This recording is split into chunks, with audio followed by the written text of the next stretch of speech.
এখন দিনের তো অনেক দূরে, দিনের তো গিয়া অনেক দূরে পিওর হয়ে গেছে, এগুলো ইমান পিওর হয়ে গেছে, বসির আলমের মতো দুর্বল হয়ে গেছে। এগুলো এখন মসজিদের কাজ নিয়ে আনতে লাগতেন না, ওদের কাজ নিয়েও কি আনতে লাগতেন না, ভালো কোনো কাজে লাগাতে লাগতেন না। ইমন তিন কত নম্বর চলে গেছে, ওই আগুন নিস্তেজ বাস্ত হয়ে গেছে। হ্যাঁ, এইগুলারে দেখুন আনতে লাগতেন না। আর যারা হালকা হালকা হইলেও দিনের কাজগুলোর সাথে লাগিয়ে থাকে, এদের দ্বারা দিনের কাজ করাতে লাগবে, দিনের কাজ কি করাতে পারবেন।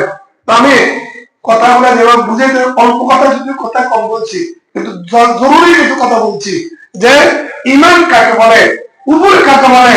হ্যাঁ, খবরদার হাসি হাসি হেরম জানি বই বই তাহলে কথা কই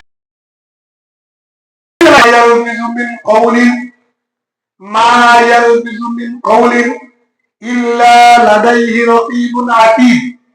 আয়াতটা কিসের? কোরআনের। মা ইয়ালবিজু মিন কওলিন ইল্লা লাদাইহি রাকিবুন আতীদ। তোমরা যখন যে মুহূর্তে যে কথা বলো, সাথে সাথে আল্লাহ তাআলা সংরক্ষণ করেন, ফেরেশতারা কি করেন? সংরক্ষণ করেন এবং মজবুত ভাবে সংরক্ষণ করেন, মজবুত ভাবে কি করেন? সংরক্ষণ করেন। কোরআন মা হাযাল কিতাব, শুনেন